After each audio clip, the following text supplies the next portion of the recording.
अध्यक्ष हैं आदरणीय श्रीमान योगेश मुंजाल जी, संरक्षक आर्य समाज, माननीय प्रधान जी आदरणीय राजेंद्र वर्मा जी, उपस्थित पूज्य मातृशक्ति और जिनका भी उद्बोधन बहुत प्रेरणादायी था आदरणीय डॉक्टर वीरेंद्र विक्रम जी, उपस्थित बंधुओं, माननीय प्रधान जी का अभी चौधरी जी ने एक बात कही, बात में लास्ट में कुछ प्रैक्टिकल करने की बात करते हैं। जो विषय उठाया समसामयिक विषय है, जो वीरेंद्र जी ने विषय उठाया, और वो जो अगली बात अंत में उन्होंने कही कि बहुश्रुत, क्या बोला था जी आपने शब्द, कहीं बात बहुश्रुत कि ये विषय ऐसे हैं जिनको हम अनेक बार सुन चुके हैं। ऐसी कोई ऐसी नई बात नहीं जिसको हमने दोबारा सुनना हो, आज हम सुन चुके हैं इन बातों को। बात इतनी है कि हम अब करें क्या। मानते हैं ये होना चाहिए, मानते हैं जरूरी है, मानते हैं समय की आवश्यकता है, मानते हैं देश की आवश्यकता है, पर हम क्या करें। अगर हम आज उन छोटी छोटी उन प्रैक्टिकल बातों पे थोड़ा सा विचार करें जो हम कर सकते हैं, यानी मैं एक इंडिविजुअल के रूप में जो मैं जहां बैठा हूं, मुझे ये स्पष्ट हो जाए कि मैं ये काम कर सकता हूं, तो मुझे लगता है आज की सेशन का हमें पूरा लाभ मिलने वाला है।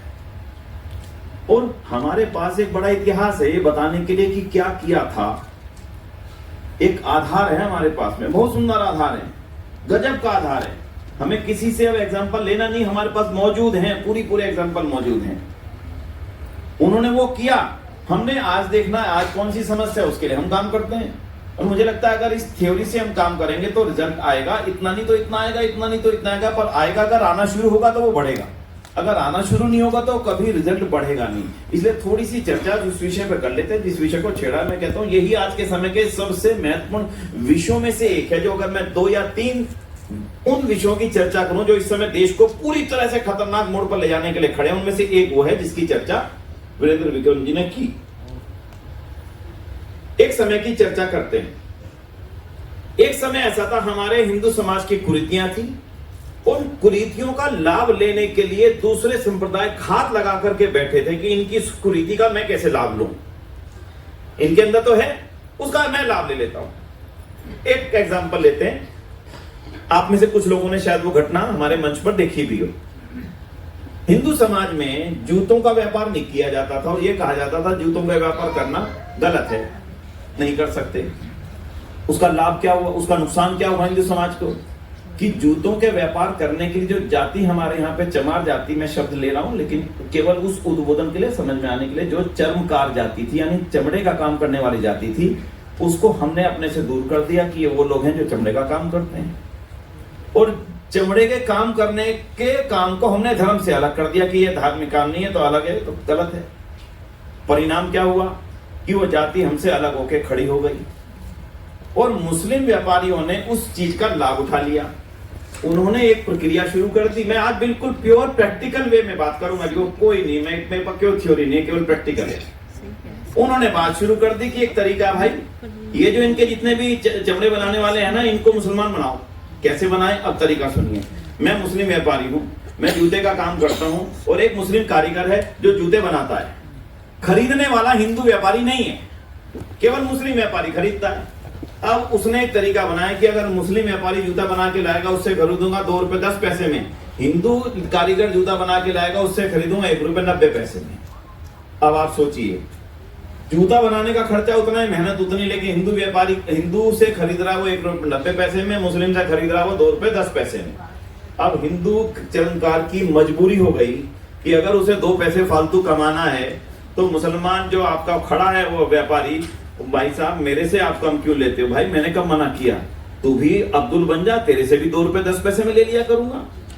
और बंधुओं, ये वास्तविकता है कि हमारी दिल्ली के हजारों चर्मकार परिवार उस जमाने में इस कारण से, एक तो उस चमड़े के काम करने से उसको हिंदू धर्म से दूरी मिली और दूसरा मुसलमान बनने पे उसको 20 पैसे का फायदा मिला। अब आज के समय में व्यापार की दृष्टि से देखें तो क्या करेगा कोई मजबूरी में आदमी जाकर के, मजबूरी में उसको करना पड़ेगा और ऐसा होता रहा। स्वामी श्रद्धानंद की नजर में बात आ गई, उन्होंने कहा भी अगर ऐसा हो रहा है तो इसका तो परिवर्तन करना पड़ेगा। बोले क्या करें, बोले हिंदू लोग भी जूते का व्यापार करें। अब कौन करे, प्रश्न यहाँ पे आता है। सुनिए कहाँ पे हमारा प्रश्न खड़ा होता है। हाँ करना चाहिए, आप सब कहेंगे बिल्कुल करना चाहिए भाई साहब, जरूर करना चाहिए। मेरा अगला प्रश्न होगा, आप में से बोलेंगे कौन जूते का व्यापार शुरू करेगा, कौन धर्म से अपनी पंगा मोल ले, कौन धर्म के विरुद्ध जाना तैयार करे। कौन समाज में अपने बहिष्कार के लिए तैयार हो? कोई तैयार नहीं होता। यहीं पर आकर के क्वेश्चन खड़ा होता था और हमारा उठाया हुआ प्रश्न वहीं पे खत्म हो जाता था, उसका परिणाम आता ही नहीं था। दिल्ली के बहुत बड़े व्यापारी थे, लाला नारायण दास ठेकेदार, आदरणीय मुंजाल साहब जानते हैं, दीवानचंद ट्रस्ट के ट्रस्टी थे, आदरणीय चेयरमैन भी थे। लाला नारायण दास ठेकेदार को स्वामी श्रद्धानंद ने कहा कि लाला जी, अगर हमारे जीवन में रहते ये काम होते रहेंगे तो ये सारी जाति मुस्लिम बन जाएगी, फिर तुम बच नहीं सकोगे। क्या करूं? जूतों का व्यापार शुरू करो। ठीक है, लाला जी ने समझ ली समस्या को और शुरू कर दिया, और नाम रखा नारायण शू कंपनी। ये भारत की पहली हिंदू व्यक्ति की जूते बनाने की कंपनी बनी। और उसने घोषणा कर दी कि भाई जो हिंदू कारीगर लाएगा उससे खरीदूंगा 2 रुपए 20 पैसे में, और मुसलमान कारीगर से खरीदूंगा 1 रुपए 90 पैसे में, ले आओ जिसने लाना है। फर्क पड़ा कि नहीं पड़ा भाई साहब? ये है वो प्रैक्टिकल काम जो हमने किया। ये आर्य समाज के इतिहास की हजारों घटनाओं में से एक है। और उसके पश्चात ये काम फैला आस्ता आस्ता आगरा में, आस्ता आस्ता लाहौर में, रावलपिंडी में, मुल्तान में हिंदू कारीगरों, हिंदू व्यापारियों ने जूतों का काम शुरू किया, जूतों की दुकानें खोलनी शुरू करी। और वो घटना हमने होली के ऊपर दिखाई थी। एक लाला थे, लाला देखो नाम एकदम से रह गया, भल्ला जी, भल्ला शू कंपनी। उन्होंने लाहौर के अंदर दुकान खोल दी, भल्ला शू कंपनी, और पीली रंग करा दिया, पीला रंग दुकान पे करा दिया। सारे लाहौर में वो शोर मच गया, हिंदू होके जूती बेचे, मत मारेगी डले दी, पीली हट्टी भल्ले दी। ये गली गली में शोर है, हिंदू होके जूती बेच रहा, देखो कितना बड़ा काम कर रहा, कितना बुरा काम कर रहा। अरे भले आदमी जूती खरीद सकता है हिंदू, जूती पहन सकता है हिंदू, बेच नहीं सकता। अरे भाई ये कौन सी बात हुई? यही था आर्य समाज, इसी का नाम था आर्य समाज। समाज की समस्या को समझना, उसका समाधान निकालना और समाधान करने के लिए तत्पर हो जाना। बंधुओं, वो बीएससी भल्ला शू कंपनी इतनी प्रसिद्ध हुई, और महात्मा हंसराज जी के गांव के रहने वाले थे, बजवाड़ा गांव के, जिसमें महात्मा हंसराज पैदा हुए, उन्हीं के परिवार के सदस्य थे भल्ला। और उन्हीं के परिवार ने इस काम को इतना बढ़ाया कि उनकी कंपनी बहुत बड़ी कंपनी बन गई। हार नहीं मानी, उधर से दूसरे नारे लगते थे, हिंदू होके जूती बेचे, मत मारेगी डले दी, पीली हट्टी भले दी। और उन्होंने नया नारा बना दिया। आज इसको देखना जरा जाकर के, अपने मोबाइल पे सर्च करना भल्ला शू कंपनी की सच्ची स्टोरी, पूरा आएगा उसके अंदर लिखा हुआ, कितना शानदार। उसने कहा शहर लाहौर, बाजार अनारकली, देख पल्ले दी टुल, किन्ना सोनी जूती उदी, किन्ना थोड़ा मूल। ये नारा भल्ला जी ने बनाया और इस नारे को प्रसिद्ध कर दिया, पूरे शहर में प्रसिद्ध हो गया। भाई ये आर्य समाज ही है, इसने जूते की दुकान खोल दी है। आस्ता आस्ता ये चीजें समाप्त हुई और आज हिंदुओं के जूतों की दुकानें हजारों हैं। आज ये चीज खत्म हुई, अगर कि हिंदू होके जूता नहीं बेच सकता, ये चीज खत्म होने का कारण केवल और केवल कौन था? बोलिए, आर्य समाज की सोच थी। और किसी ने परिवर्तन नहीं लाया, ये परिवर्तन आर्य समाज लाया। ये परिवर्तन आज हमें लाना पड़ेगा। मैं इतिहास सुनाने खड़ा नहीं हुआ, मैं आज की चर्चा करूंगा आपसे। इतिहास कैसे बदला वो एक लंबी चर्चा है, मुझे उन्होंने जितना समय दिया मैं उतने समय में उसको जस्टिफाई नहीं कर पाऊंगा। इसलिए मैं आज की चर्चा को कुछ हद तक आपके सामने रखने की कोशिश करता हूं। जहांगीरपुरी की सच्ची घटना सुन लीजिए, इसमें 1 पैसे की भी मिलावट नहीं है। बिहार से गरीब व्यक्ति आया, 2 लोग आए, पति पत्नी, चलो दिल्ली में जाकर के अपना व्यापार सेट करेंगे। दिल्ली में रहना खाना आसान तो नहीं था। जहांगीरपुरी में उसने एक मकान कमरा एक किराए पे ले लिया, 500 रुपए का कमरा। आज से 7, 8, 9 साल पहले की बात बता रहा हूँ। 25 गज का छोटा सा कमरा किराए पे ले लिया, रहने लगा। काम शुरू करने के लिए पहले उसने मजदूरी करी आजादपुर मंडी में, फलों की मंडी में। मजदूरी करने पे उसको लगा कि अपना काम करना चाहिए। आज ये बिल्कुल प्रैक्टिकल बात आपके सामने रख रहा हूँ, आप विचार करके जाना कि मुझे इसमें कुछ करना हो तो ठीक है, नहीं तो भाई सुनी सुनाई और कही कही तो हजारों चीजें हो चुकी हैं, हम आगे नहीं बढ़ पा रहे। उसने जब ये काम शुरू किया, फलों का वो ढोना, टोकरियां ढोना, और जो भी, उसको लगा कि अपना काम शुरू करना चाहिए। उसी मंडी में मुसलमान नौकर लड़का काम करता था। उसने कहा एक काम करो यार, तू अपनी रेडी खरीद ले। तू जब शाम को जहां से जाता है 4 घंटे रेडी लगाया कर। जो फल बच जाते हैं ना, बहुत सस्ते में मिलते हैं मंडी में। शाम को जब बोलियां लग जाती है, फल बच जाते हैं, सस्ते मिलते हैं, तू रेडी लगा के बाहर खड़ा करा कर और 3-4 घंटे उसका व्यापार किया कर। चले मेरे पास तो पैसे ही नहीं, मैं क्या करूं? उसने कहा तू मेरे साथ चल। वो उसको मस्जिद में ले गया। मस्जिद में मुल्ला जी से कहा, जी मेरा दोस्त है, बिहार से आया है, इसको काम करना है, इसको आप ये काम करवा दो। बोला भाई मेरे पास ब्याज देने के लिए पैसे नहीं है, बोले तेरे को देना ही नहीं ब्याज। एक रेडी खरीदनी है, 50,000 रुपए की रेडी और फल आएंगे, यानी कि 10,000 रुपए के ऊपर 40,000 की रेडी। इसका पैसा मस्जिद वाले मौलाना जी तो ये दिलवा देंगे। उससे एक कागज पे लिखवाया, भाई से वापस कैसे करना पड़ेगा। अब सुनना, योजना सुनिए, हम कहाँ हैं वो कहाँ हैं। उसने कहा योजना इतनी सी है, 50,000 रुपये को मिल जाएंगे। तुझे जब रेडी लगा करके वापस तू घर जाएगा तो घर जाते समय तुझे 100 रुपया रोजाना मस्जिद में जमा करा के जाना, केवल 100 रुपया रोजाना देते रहना, ब्याज कोई नहीं है, अपने आप तेरा 2-3 साल में पैसा खत्म हो जाएगा। इससे अच्छा व्यापार कोई हो सकता है? पैसा बिना ब्याज के मिल गया, बिना किसी जमानत के मिल गया, ब्याज देना नहीं पड़ा, एकदम से मिल गया। और फिर उसने कहा जहां पे सारे हमारे भाई लगाते ना वहीं तेरी रेडी लगवाऊंगा, तेरी बिक्री भी बढ़ेगी। उसकी बिक्री शुरू होने लगी और रोजाना, जो 10 साल में एक बार भी मंदिर नहीं गया था, रोजाना कहां जा रहा है रात को? कहां जा रहा है जी? मस्जिद जा रहा है। 1 साल हो गया, कितने रुपए उतर गया उसका? कितना रुपए उतरेगा 1 साल में? 100 रुपया रोज दे रहा, 36,000, 36,500।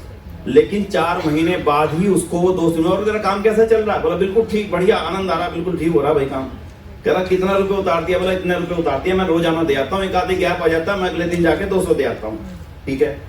उसने उसको एक बात समझाई कि तेरा जो पैसा बचा हुआ ये भी माफ हो जाएगा, चल तू एक बार। वहां गया, उसको कहा कि देख भाई, ये सब अल्लाह की देन है, अल्लाह ने तेरे को पैसे दिलवाए थे, कौन से मेरे पास पैसे रखे, तो अल्लाह की प्रेरणा मिली, अल्लाह ने तेरे को पैसे दिलवा दिए। अगर तू भी अब्दुल बन जा तो आज के बाद जितना तेरा पैसा बचा हुआ है सारा माफ। आपका पैसा काम आने वाला नहीं अगर आपने उसको अब्दुल बनने दिया। सुन लीजिए, यही प्रैक्टिकल है चौधरी साहब, और कोई प्रैक्टिकल नहीं है। आज व्यक्ति अपनी जरूरत के लिए जा रहा है और वो जरूरत के लिए अपनी टोकरा बोरा खोल करके बैठे हैं आपके भाइयों को अपने पक्ष में मिलाने के लिए। आपकी माला का मोती टूट रहा है, उनकी माला का मोती बढ़ रहा है। देर सवेर आपको पाकिस्तान के रूप में यहाँ पे बैठना पड़ेगा, आप बच नहीं सकोगे। माफ करना अगर हमने आज इस प्रैक्टिकल काम को नहीं किया। आपके यहाँ नहीं वो आ रहा जरूरत को पूरी करने के लिए, तो उसको लगता है कि यहाँ मेरी जरूरत पूरी नहीं होगी।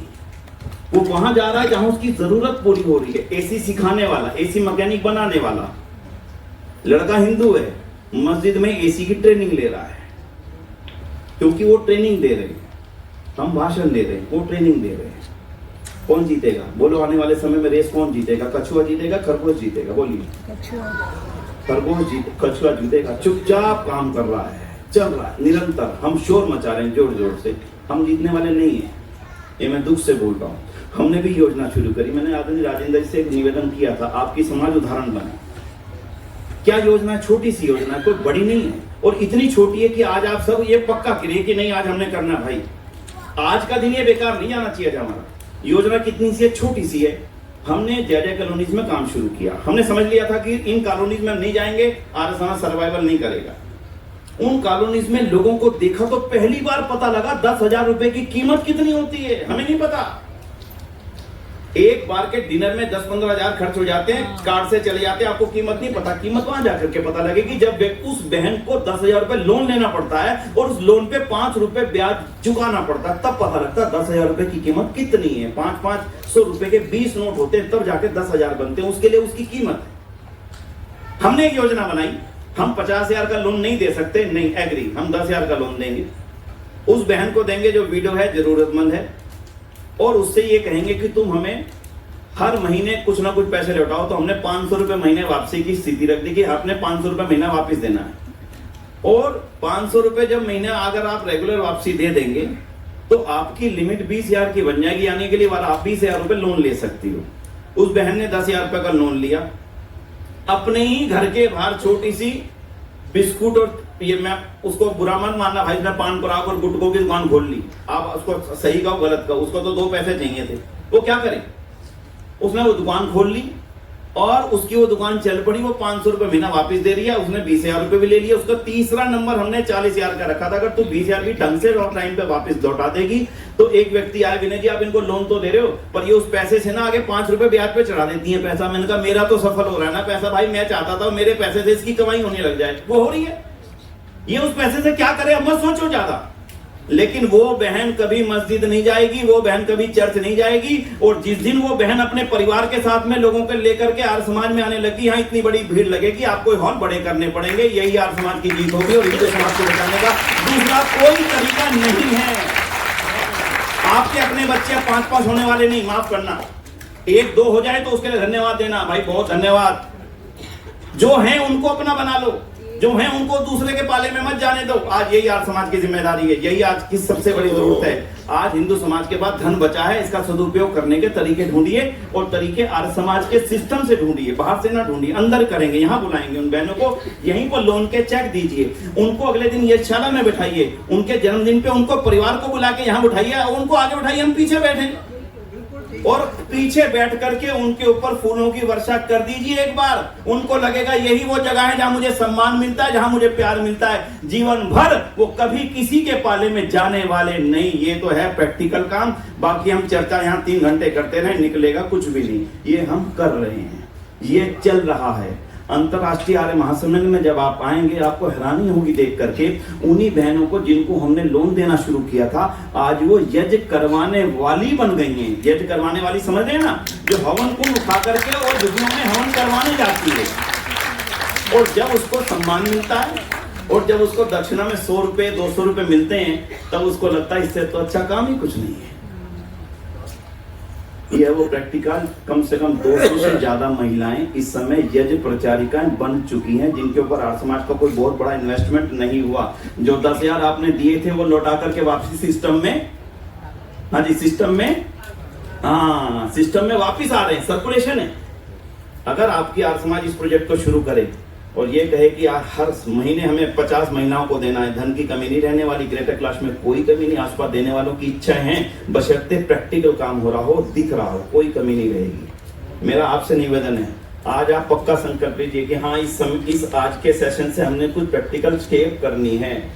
नहीं तो भाई साहब फिर यही एक सेशन हुआ था, कार्यक्रम संपन्न। मैं आपके उस पर नहीं करूँ, माफ करना, ये मैं मन की पीड़ा से आपसे अवगत करा रहा हूँ।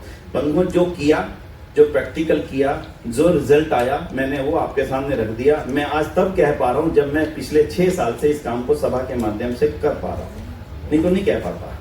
कभी देखना चाहें, मिलना चाहें, उन सभी बहनों को बुलाइए, एक्सक्लूसिव उन्हीं बहनों को यहाँ बुलाइए मंच पर, उनसे पूछिए उनके घर में जब पहला यज्ञ हुआ था कितना डर था। पंडित जी आएंगे हवन करने के लिए, पता नहीं कितने रुपए लंबी लिस्ट दे देंगे। हमने मना किया, 1 रुपया नहीं लगने वाला, फ्री है। करवाने की हिम्मत बढ़ गई। फिर आसपास के लोगों को बिठाया, घर में जगह नहीं है, जितनी आपका स्टेज है ना इतने में 4 घर हैं, सुन लेना, जितना आपका एक पूरा स्टेज है इतने में 4 घर हैं, 4 घर ना जी 25 के नहीं है, 25 मीटर हैं डीडीए के दिए हुए, वो उनकी छोटी छोटी झुग्गियां हैं, जाके कालका जी में देख लीजिए आर्य समाज के सामने पीछे, कोई दिक्कत नहीं। 12 भी नहीं है पूरा बहन जी, 12 गज के अंदर रहने वाले 10 लोग, 5 लोग, 6 लोग, एक ऊपर रह रहा है, ऊपर रह रहा है, नीचे रह रहा है, सामान नीचे रखा। वो झुके में गया हूँ, देखा है, समझा है, तब मुझे समझ में आया आर्य समाज का काम यहाँ बढ़ाना पड़ेगा, नहीं तो बढ़ने वाला नहीं। इसलिए बंधुओं, आज जो शुद्धि की चर्चा शुरू हुई है उसका पहला हिस्सा सुन लीजिए। जो हैं उनको संभालिए, जो हैं उनको जाने मत दीजिए, जो हैं उनको अपना बनाइए, जो हैं उनको प्यार दीजिए। ये आज की सबसे बड़ी जरूरत है, और अगर हम इसको कर सकेंगे तो मुझे लगता है आर्य समाज का होना जस्टिफाई होगा। इसके हमारे बीच आदरणीय जादू जी आ चुके हैं, उनका बहुत बहुत स्वागत करता हूँ। इस समय आपका समय था, आपका कुछ समय मुझे उन्होंने जिम्मेदारी दी, इसके लिए क्षमा चाहूंगा। बंधुओं, हमने सहयोग योजना शुरू करी, छोटी सी योजना है, आप सबको मालूम है। सहयोग योजना में हमने आपसे कहा जो आपके घर में सामान है सारा आर्य समाज में दीजिए। यहाँ हम इकट्ठा करते हैं, उसको सॉर्टिंग करते हैं और इन्हीं ज्यादा कॉलोनी में जाकर के वितरित करते हैं। क्यों? आप केवल किसी के घर में जाए, भाई साहब हवन करना है, कोई आने नहीं देगा, पहले कुछ देना पड़ेगा। अपने पोते को भी बुलाना पड़ता है ना पास में, उसके लिए भी जेब में चॉकलेट रखनी पड़ती, तब वो भाग करके आता, उससे पहले वो भी आने को तैयार नहीं। तो हम ये कुछ सोचेंगे वो बिल्कुल वैसे के वैसे आएंगे, कुछ देना तो पड़ेगा। हमने वस्त्र, सामान, बर्तन आदि जो हमारे से संभव हो सकता था वो दिया। फिर सभी लोग यज्ञ में बैठे हुए, मिलेगा कब? यज्ञ में बैठिए, आहुति दीजिए, उसके बाद वितरण का कार्यक्रम चलेगा। उसके बाद ये योजनाएं बताई गई, और उसके पश्चात में हमारी कई बहनों को जहांगीरपुरी आर्य समाज में हमने क्या प्रोजेक्ट चलाया वो सुनिए। आप ही के भेजे हुए कपड़ों से छोटी छोटे कालीन बनाना, और वो बहनें बनाती हैं, वहां आती हैं, बनाती हैं, वो बिकते हैं, उसका पैसा चाहे थोड़ा है चाहे ज्यादा वो उन बहनों को चला जाता है। उनको लगता है चलो दिन में 3 घंटे वहां लगाए, 3 कालीन बनाए, 100 रुपए में बिके, 300 रुपए मेरे पास आ गए। हमारे इन भवनों का यही सदुपयोग है। अगर हम इन सदुपयोग को करने में कामयाब हो गए, हमारी चिंताएं हमारी व्यवस्थाओं में बदल जाएंगी। फिर हम अगली बार ये कहेंगे कि इस बार हमने 200 बहनों को लोन दिया, हमने 600 घरों में यज्ञ करवाए। ये वार्षिक उत्सव के विषय जिस दिन बनने शुरू हो जाएंगे उस दिन अपने आप परिवर्तन आना शुरू हो जाएगा। बंधुओं, ये परिवर्तन अनेक हमारी कालका जी आर्य समाज के लोगों ने 2 साल पहले बहनों ने शुरू किया था बच्चों का प्रोजेक्ट। आई है कि कालका जी वाली माताएं कुछ आई चल रहा है कि कितना अच्छा लगता है, आपको लगता है बहुत आनंद आ रहा है। ये प्रैक्टिकल काम है, ये प्रैक्टिकल काम है।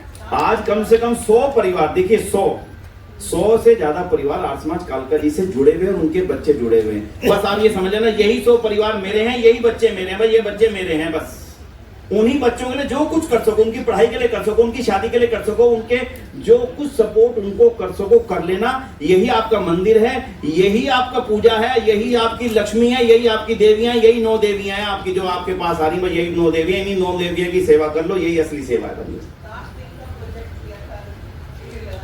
मैं बस इसी चीज को आपके सामने निवेदन करूंगा, क्योंकि हम आगे तो चल रहे हैं, चाहते भी हैं चलना, शेप नहीं मिल पाती थी। अब शेप देने के लिए हमारे पास बहुत सारी चीजें आ चुकी हैं और वो प्रैक्टिकल रूप में हम कर रहे हैं। बंधु, आर्य समाज के इतिहास के उदाहरण देते देते हमें आज भी कुछ सीखना पड़ेगा, तो हमारी आने वाली पीढ़ियां भी हमारे बारे में कह सके हमारे पिताजी ने योजना शुरू की थी और आज इसका देखो परिणाम चल रहा है। तो आज आप सब लोग मन में विचार करें कि क्या आप सब परिवार जितने यहाँ बैठे हैं, एक बहन को 20,000 रुपए का लोन देने के लिए, अपनी राशि देने के लिए तैयार हो कि नहीं? हाथ मत उठाना, मन में सोचना, मैं नहीं हाथ उठवाता, अपने मन में सोच लो। अगर तैयार हो तो आज जाने से पहले राजेंद्र वर्मा जी को नाम लिखवा जाना। अगली जिम्मेदारी हमारी है कि उन बहनों को चयन करना, उनको यहाँ लाना। और चेक से पेमेंट होती है, कोई कैश पेमेंट नहीं है, चेक से पेमेंट होती है, चेक से वापसी आता है। चेक ही देती हैं बहनें, आपके बैंक में वापसी आएगा। और आपकी एक कमेटी बने उनको मैनेज करने की, उनको महीने में एक बार बहनों को बुलाइए, उनसे टॉक कीजिए, उनको बात कीजिए, उनकी समस्या समझिए, उनकी समस्या सुनिए, तब पता लगेगा देश कहाँ है और दिल्ली कहाँ है और लोग कहाँ है, क्यों कन्वर्ट हो रहे हैं। तो इसलिए एक समस्या तो ये थी जो उन्होंने शुरू किया था और चौधरी जी ने मुझे विषय दे दिया बोल करके, मैंने अपनी बात आपके बीच रख दी। तो इसलिए बंधुओं, उससे अगला स्टेप क्या किया हमने वो सुन लीजिए। अब उनके बच्चों की पढ़ाई की बात आई। विनय जी, बच्चे तो बड़े हो गए पर पढ़ाने के लिए जहाँ भेजना चाहते हैं पैसा बड़ा लगता है। मैंने कहा बात तो ठीक है, बहन विधवा बहन है, झुग्गी में रहती है, कोई है नहीं, 2 बच्चे हैं, पति चला गया, शराब बहुत ज्यादा पीता था, अस्पताल में डेथ हो गई। ये हकीकत की घटना है। और क्रिश्चियन मिशनरियां उनको टारगेट करके बैठी हैं, कौन ऐसी महिला मिले उसको पकड़ के फटाफट इधर ले आए, टारगेट करके बैठी हैं। उनके लोग ये देखते रहते हैं किसकी साथ ऐसी समस्या, उसको लाएं उसको लाएं। हमने एक योजना शुरू करी, प्रगति स्कॉलरशिप। प्रगति स्कॉलरशिप में हमने विचार किया कि जिनकी जो बच्चे 12वीं कर चुके हैं और आगे की पढ़ाई के 12वीं तक तो सरकार फ्री पढ़ा देती है, आगे की पढ़ाई के लिए सपोर्ट चाहिए, एग्री। तो भैया हमने 21,000, 31,000 और 51,000 3 स्लैब रख करके प्रगति स्कॉलरशिप शुरू की। पहले साल 7.5 लाख रुपए की स्कॉलरशिप बांटी थी। बढ़ते बढ़ते बढ़ते वो जो रकम है इतनी बढ़ गई कि इस साल 1.25 करोड़ रुपए की स्कॉलरशिप बांटी जाएंगी अंतर्राष्ट्रीय समय के अवसर पर प्रगति स्कॉलरशिप के नाम पर। आर्यप्रगति.com वेबसाइट बनी हुई है, उस वेबसाइट को आप देख सकते हैं। आर्यप्रगति.com हर साल समय निकलता है, लोगों को आप उनकी एप्लीकेशन फीड कराइए। ऑनलाइन एप्लीकेशंस आती हैं, ऑनलाइन परीक्षा होती है, फिर इंटरव्यू होते हैं, इंटरव्यू में चयन हो जाता है बच्चा, ये जरूरतमंद है, इसकी इतनी जरूरत है, पूरी कीजिए। और उसके आगे चल करके अगर बच्चा IAS बनना चाहता है तो उसके लिए प्रतिभा स्कॉलरशिप, आर्य प्रतिभा विकास संस्थान। अगर IAS बनना चाहते हो, योग्यता तुम्हारे अंदर है, धन की व्यवस्था हम करेंगे। बंधुओं, धन की व्यवस्था मुस्लिम संस्थान कर रहे हैं, उनके लिए आप जाकर के जामिया का IAS सेंटर स्टडी सर्कल देख लीजिएगा। हमदर्द जामिया का IAS स्टडी सर्कल में जाकर के देखिएगा। देश भर से गरीब मुसलमानों को बुला करके भारत के IAS अफसर बनाने के लिए लाखों करोड़ों रुपए इन्वेस्ट किया जा रहा है। उन बच्चों के लिए इन्वेस्टमेंट नहीं है, गलत मत समझ लेना। इस देश के ऊपर अपना अधिकार करने के लिए जिस तरह के पांव पसारे जा रहे हैं, इन्वेस्टमेंट उस पर्पज से की जा रही है। हजारों लड़के लड़कियां स्कॉलरशिप लेकर IAS की कोचिंग ले रहे हैं फ्री में, रहने का खर्चा फ्री, पढ़ने का खर्चा फ्री। कहां से कहां तक मुकाबला करोगे आप? इसलिए शुरुआत कीजिए। और जब आप शुरुआत करेंगे उसका सार्थक परिणाम आना निश्चित है, ये मैं मान करके चलता हूँ। निश्चित रूप से उसका सार्थक परिणाम आएगा। इसलिए मैं और अधिक ना कहता हुआ इतना ही करूंगा कि आज दो ही चीजों की चर्चा हुई है, एक सहयोग परियोजना की, एक स्वरोजगार योजना की। उसका नाम हमने रखा आर्य महिला स्वरोजगार योजना। 10,000 20,000 का लोन दीजिए। हर परिवार आज पक्का मन में लेके जाए, मेरा नाम एक लिख लीजिएगा भाई साहब, एक स्कॉलरशिप, एक महिला की स्वरोजगार का एक इतना अच्छा फंड बन जाएगा, वो तो रूटीन में घूमता रहेगा। जितना पैसा आएगा उससे अगले महीने और 10 को देते रहिए, वो सर्कल घूमता रहेगा। आप सब समझदार हैं, चीज को समझ चुके हैं। मैं ये चाहूंगा अगर आर्य समाज ग्रेटर कैलाश पार्ट 1 इस योजना को बड़ा करे, एक दिन ऐसा आएगा 2 3 4 साल के बाद में पूरा हॉल उन लोन लेने वाली महिलाओं से भरा होगा और सारा जोर से मिलकर के एक ही नारा लगाएंगी, बोलो भारत माता की। सारी महिलाएं लगाएंगी नारा, पक्के कहता हूँ। उनसे मिलने वाला कोई नहीं, उनसे बात करने वाला कोई नहीं, उनके साथ बैठने वाला कोई नहीं, उनको बैठाने वाला कोई नहीं, उनको सम्मान देने वाला कोई नहीं। केवल वोट के लिए उनको उपयोग किया जा रहा है आज के समय में, केवल और केवल वोट। उसके अलावा उनका कोई उपयोग हिंदू समाज नहीं कर पा रहा। इसलिए इस विषय को यहाँ मैं समाप्त करूंगा। मूल विषय न रह जाए मेरा, कहीं ऐसा हो जाए चीजें खत्म हो जाए, समय पूरा हो जाए। बंधुओं, अंतर्राष्ट्रीय आर्य महासम्मेलन आ रहा है 30 अक्टूबर से 2 नवंबर तक है। 6 साल में एक इतना बड़ा आयोजन हुआ करता है। आज माननीय सुमन जी सामने बैठे, मैं बाद में देख पाया था, मैं क्षमा चाहूंगा, नाम नहीं ले सका था। मैं आज घटना को स्मरण करता हूँ। ब्रह्मचारी राज सिंह आर्य जी ने 2006 में आर्य महासम्मेलन रखा। उन्होंने कहा इतना बड़ा सम्मेलन होगा कौन करेगा, तो सबसे पहले बाबूजी से मिलने गए हम यहाँ पे ऑफिस में। उन्होंने कहा राज सिंह जिंदा मत कर, सुंदर होना चाहिए, बढ़िया होना चाहिए। तो 2006 में सबसे पहले स्वागताध्यक्ष में थे, उन्होंने इस आयोजन को शुरू करवाया। 2006 में हुआ, 2012 में उनका आशीर्वाद प्राप्त हुआ, 2018 में आपके पूरे परिवार का आशीर्वाद प्राप्त हुआ, पूरी अच्छे प्रकार का, और ये परंपरा चल रही है। इसलिए सारी दुनिया का आर्य समाज प्रफुल्लित रूप में है कि 6 साल बाद आर्य समाज का एक बृहद रूप दुनिया को देखने को मिल पाता है। इस बार भी 38 देशों से लोग आ रहे हैं। 150 साल का विलक्षण अवसर है। हमारी संस्था ने 150 साल पूरे किए हैं, ये छोटी बात नहीं। 150 साल में बड़े बड़े परिवर्तन आते हैं, संस्थाएं बदल जाती हैं, पार्टियां टूट जाती हैं, व्यापार खत्म हो जाते हैं, परिवार खत्म हो जाते हैं, लेकिन आर्य समाज एकजुट होकर के 150 साल बाद इकट्ठा खड़ा है। ये आपकी बहुत बड़ी जीत है, ये ऋषि ज्ञान की परंपरा की बहुत बड़ी जीत है। नहीं, देखिए, मेरे को ना दीजिए, व्यक्ति को श्रेय देना है, संस्थाओं की खराबी वो करती है। मुझे आपने जिम्मेदारी दी, उसको निभाने की पूरी कोशिश करता हूँ, जितना मेरे से हो सके उसको निभाऊंगा। लेकिन मेरा आपसे आग्रह यह है कि ये अंतर्राष्ट्रीय आर्य महासम्मेलन आर्य समाज के आने वाले 100 वर्षों की नींव रखने का काम करेगा। हमारा ये सौभाग्य है कि माननीय प्रधानमंत्री जी ने हमारा आग्रह स्वीकार किया और माननीय प्रधानमंत्री नरेंद्र मोदी जी इस सम्मेलन का उद्घाटन करेंगे, और ये हमारे सबके लिए बहुत बड़े सौभाग्य की बात होगी। तो इस 150 वर्ष पर नया क्या हो, बस उन नई 2 बातों को कहूंगा। पहली नई बात, एक मन में विचार पक्का करो भाई, मेरा पूरा परिवार इसमें आना चाहिए। कैसे आए कैसे नहीं वो आप मैनेज करना, मेरा काम नहीं है भाई वो मैनेज करना। आजकल बच्चे चाचा की बेटी की शादी में भी जाने से कहते हैं पापा आप चले जाओ, मैं नहीं जा रहा। एग्री, ये बात ठीक है भाई, सबके अपनी अपनी कमिटमेंट्स हो चुके हैं, सबकी अपनी अपनी एक दायरा बन चुका है। पर ये आर्य समाज का दायरा, आपने कहना भाई ये तो काम हमारे परिवार की परंपरा का है, यहाँ आपने जाना ही है। 1 बार आए 2 बार आए, लेकिन आए। पहला निवेदन आपसे ये है, सभी लोग अपने पूरे परिवार की पूरी सूची, भाई मेरे पूरे परिवार की ये सूची है, एक्सटेंडेड फैमिली मेरी ये है, अपनी निजी फैमिली और एक एक्सटेंडेड फैमिली, उनके साथ सम्मेलन में आना ही है। पहला ये निवेदन। और दूसरा छोटा सा, अगर नए लोगों को ना ला पाए तो इतने बड़े इतना सुंदर बनाने का लाभ किसे होगा, देखा तो किसी ने ही नहीं। इसलिए नए लोगों को, और मैं फिर निवेदन को 5 परिवार जो बिल्कुल आपके आसपास हैं, जिनके जो आपके कहने पे आएंगे, नहीं जी उन्होंने फोन किया भाई जाना है, वर्मा जी का फोन आया भाई जाना है, उन 5 परिवारों को फोकस कीजिए कि वो एक ना एक दिन वहां जरूर आए। बहुत हाई क्वालिटी की एग्जीबिशंस लगाने की इच्छा है, लोग देखें आर्य समाज के 150 ईयर्स की ग्लोरी को देखें। एक स्मरण वाटिका बनाई जा रही, स्मृति वाटिका, जिसमें 150 साल में जिन्होंने जिया है आर्य समाज को, जिन्होंने दिया है आर्य समाज को। कौन जानता है भगत सिंह का पूरा परिवार आर्य समाज के ऊपर बलिदान था, पूरा परिवार। लोगों ने तो भगत सिंह का नाम सुना केवल, उनको क्या पता भगत सिंह के पूज्य पिता सरदार किशन सिंह, उनके पूज्य पिता सरदार किशन अर्जुन सिंह, उनके भाई सरदार स्वर्ण सिंह, उनके भाई सरदार अजीत सिंह, उनके भतीजे, सारा का सारा परिवार एक का बलिदान हो चुका है। सब जानते हैं फांसी चढ़ चुका, उसके बाद भी परिवार पीछे नहीं है। लेकिन आज ये किसे पता कि वो पूरा परिवार आर्य समाज की देन था। ये सब चीजें कोशिश करके कि वहां पर ज्यादा से ज्यादा परिवार आर्य समाज की इस परंपरा को देख सकें, जान सकें, कोशिश करके अच्छा रचना करने का प्रयास किया है। आप सब नए लोगों को लाने की कोशिश, आपके जिम्मे बड़े दो काम हैं, पहला अपने परिवार का, दूसरा नए लोगों को वहां लाने का। हम सब आयोजक बैठे हैं यहाँ पर, जितने भी बैठे हैं आयोजक हैं। आप सोचिए किसको मैं वहां ले जाकर के दिखा सकूं कि दिस इज आर्य समाज, देखिए ये एक्सटेंडेड रूप है आर्य समाज का। अगर आप उसको कर सकेंगे तो आपको यहाँ पर उसका लाभ मिलेगा। 2 महीने का पूरा समय 1 दिन कम हो चुका है। बस ये 2 निवेदन मुख्य रूप से हैं, और तीसरे निवेदन को मुझे करने की आवश्यकता नहीं है। बताइए तीसरा निवेदन क्या है? मैं पहले से पता है तो मैं दोबारा से उसे कहूँ, उसको लाभ नहीं है। भाई सब अपनी अपनी सामर्थ्य से और जरूरत से अपने अपने मन से बड़े से बड़ी राशि दीजिएगा समाज को। यहाँ पे इकट्ठी हो, समाज के माध्यम से जाए, अच्छी बड़ी राशि जाए। लगभग 20 करोड़ रुपए का व्यय है। मैं बड़ा स्पष्ट हूँ। 75 एकड़ जमीन ली गई है।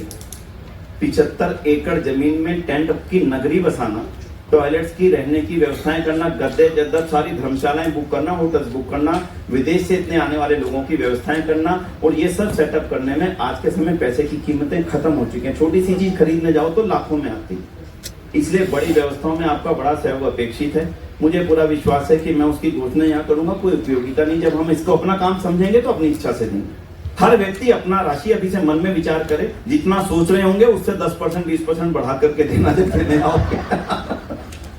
तो मेरा इतना ही निवेदन है, ये सम्मेलन सफल होगा जब धन की भी पूरी पर्याप्त व्यवस्था होगी। मेरा सभी से इतना सा आग्रह है, ईश्वर करे हमारा ये इतना बड़ा ये सफल हो। इसके बाद अगले 6 साल बाद जब हो, तब तक हम सब अपनी अपनी आर्य समाजों को बढ़ाने का काम करें। आर्य समाजें बढ़ेंगी तो ओवरऑल दुनिया का आर्य समाज बढ़ता चला जाएगा। मैं इन्हीं शब्दों के साथ में आपने समय दिया, आज यहाँ पे आमंत्रित किया, आप सबसे बात करने का कुछ अलग से अवसर मिल गया। कभी कभी भारी मंच होता है ना, तो खुल करके बात मन की हो नहीं पाती है। मैंने इसलिए बात की कि आप अब जो कुछ कर सकते हो उनमें से एक सबसे बड़ा काम है, माननीय प्रधान जी, आप इसकी चर्चा अंतरंग में करके इसका व्यवस्था बना लीजिएगा। और आर्य समाज गेट क्लास सैकड़ों हजारों बहनों को इस योजना से जोड़ दे, फिर इसका परिणाम 1 साल बाद बैठ करके चर्चा करेंगे। आप ही अद्भुत रह जाएंगे कि इतना बड़ा परिणाम गेट क्लास में कहां से पैदा हो गया।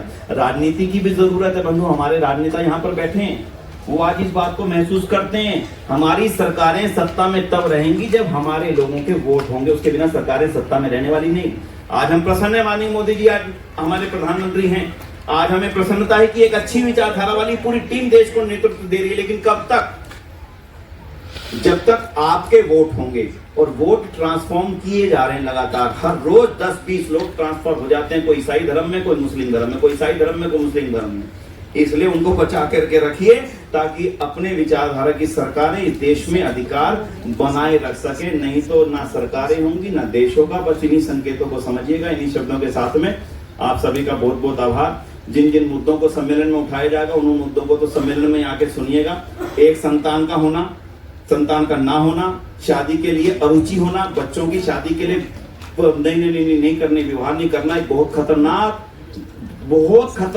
डर हमारे दिमागों में भर दिया गया है। स्टैंड अप कॉमेडियंस के माध्यम से, ओटीटी प्लेटफॉर्म्स के माध्यम से बड़े खतरनाक दौर में हमारे बच्चे जा रहे हैं। उनको अपना मित्र बना के थोड़ी देर उनके साथ लगाइए, चर्चा उनके साथ बढ़ाइए। जो हमारे हैं उनको अपना बनाए रखिए, हमारे बच्चे ही हमारे हैं उनको अपना बनाए रखिए। इन्हीं संदेशों के साथ में आप सभी का बहुत बहुत आभार। ओम शांति, ओम शम, बहुत बहुत धन्यवाद।